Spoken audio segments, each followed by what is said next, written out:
I am really excited for the iPhone lineup this year because Apple is finally doing something different, and they are getting away from releasing the standard iPhone 17 and iPhone 17 Pro as the only choices for their iPhone lineup, and they are introducing a separate third option, which is going after customers that want something thin and lightweight, and it's a strategy they've implemented before, just not with the iPhone. Because we've seen Apple use this method with the MacBook by introducing the MacBook Air, and we've seen them do this with the iPad with an iPad Air, but for their most popular product lineup, the iPhone, they have never experimented or tried something this different before. Now, I know what you're thinking, the iPhone is already pretty thin and a pretty light device when you compare it to a lot of other Apple devices, so how much thinner and lighter could they possibly get? Well, the answer is actually, it can go a lot further than you think.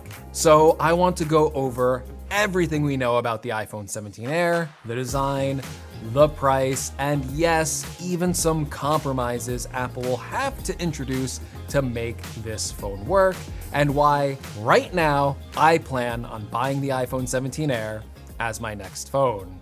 And I'll be using these new Ugreen Find Track Slim Smart Finders with it, because these are my new favorite iOS trackers that are completely Apple Find My certified, so they work with your iPhone without any installation and no need to download a third-party app. And you can track this with the built-in Find My app anywhere in the world, and they even play a super loud 80 decibel sound to help you locate lost items quickly. And I'm being honest, I hate replacing batteries. So my favorite feature is that unlike other smart trackers, the Ugreen Smart Finder does not need replaceable batteries. They already have a super magnetic rechargeable built-in battery, and one charge lasts you 12 full months. But yeah, that is really insane battery life for such an ultra thin design that is only 1.7 millimeters thick. And I love this card design because it fits so easily in my wallet. However, if you like replaceable batteries, Ugreen does have another Ugreen Find Track Smart Finder with 2 years of battery life and a replaceable battery, and still features an ultra mini design. To get either of these Ugreen trackers, check out the link in the description for a special discount for Greg's Gadgets viewers, and thank you to Ugreen for sponsoring this video. So as many of my longtime viewers know, my current iPhone is an iPhone 16 Pro Max. Now, I've talked a lot about this phone on the channel, so I won't go over my entire experience with this phone, but the one major downside I have mentioned time and time again is that even though I love having the big display on the Pro Max and the good battery life, I hate how big and bulky this phone feels. This is the biggest iPhone Apple has ever made, and I am feeling it with its combination of weight, its thicker design.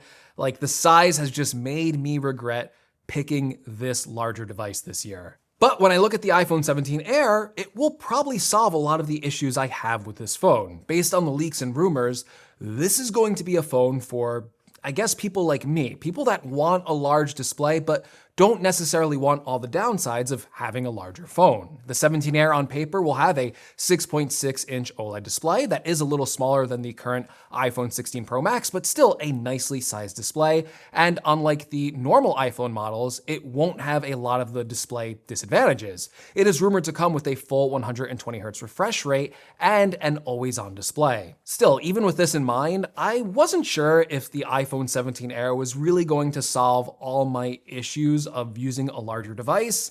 That is until I saw the hands-on videos of people testing out these iPhone 17 Air dummy units, which have the same case dimensions as the rumored iPhone 17 Air, and the difference in thickness is more dramatic than I expected just by looking at the leaked specs.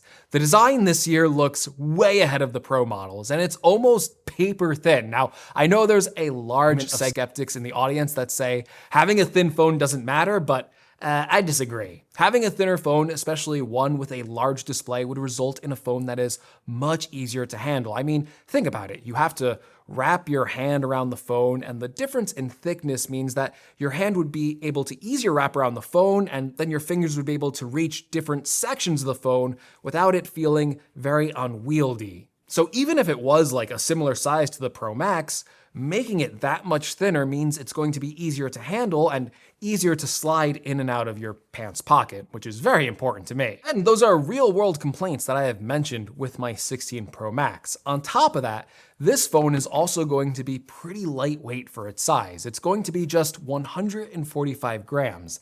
That's actually 17% lighter than the normal iPhone 16. It is 37% lighter than the iPhone 16 Plus. That is the phone that is probably in closest size to the leaked iPhone 17 Air right now. And for my iPhone 17 Pro Max, it is apparently a whopping 56% decrease in overall weight. That is a huge change for me, and I imagine that phone is just going to feel like a dream to handle. Now listen, with such a thin and lightweight design, you might expect a lot of drawbacks, and while there are some major ones, you're not wrong there, I'm also impressed by what it's kind of not giving up. Because the 17 Air is still rumored to come with a full A19 chip with at least 8 gigabytes of memory, and it's still packing in a big 48 megapixel camera, despite how thin it is. It's still going to have MagSafe on the back, and like I mentioned before, the display tech should be very similar to the Pro Series iPhones, which is usually a major drawback for people going for the normal iPhone models. I think one of the major rumors right now that plays into the Air's favor is that this phone is rumored to be priced below the Pro model, starting at the same price as the current Plus model for $899. And with a unique, futuristic, thin design, this phone, I think, has a really good chance of outselling the previous Plus model, and honestly, it could end up being the most popular iPhone model this year because I think people, no matter how logical they think they are, do want something that looks new. And this design will look very new compared to the past iPhone models and even the current, or I guess upcoming, iPhone 17 models. Still, that doesn't mean there aren't going to be major compromises or drawbacks by going for this phone. But I think some of these may be okay to give up, depending on how far Apple takes it. So the first one that is very obvious is while it does come with a 48 megapixel camera, you've already noticed based on the pictures I've shown you, it's just one single camera. There's no ultra wide angle camera, there's no telephoto camera. However, I don't think that will be a major problem for me, because while I do appreciate having the telephoto lens on my Pro model, I usually try and use the main wide angle lens for like 90% of my shots just because it is the best quality lens. The sensor on it is a lot better. It's much better at low light. And I'll usually only pick the telephoto or the ultra wide camera when I absolutely have to. So it's definitely a sacrifice. I'm not saying there's some instances where I won't kind of be bummed missing those extra cameras, but I think it's probably actually one of the smaller concerns for me right now. I'm actually a little bit more concerned about missing some of the Pro photo features, like the ability to shoot Pro RAW photos, or more importantly for me, ProRes video. Now, there's no rumors on if Apple will enable this software feature on the iPhone 17 Air, because it should technically be capable of it with an A19 chip, but Apple has kept these Pro video and photo features exclusive to the Pro iPhones in the past. Like the iPhone 16 should be capable of using those modes as well. I don't know if the name Air changes anything, if Apple will maybe try and attract a segment of Pro users over to this phone as well. So maybe they'll enable it, but I'm not holding my hopes high for that. So that is probably something that is going to be very hard to give up.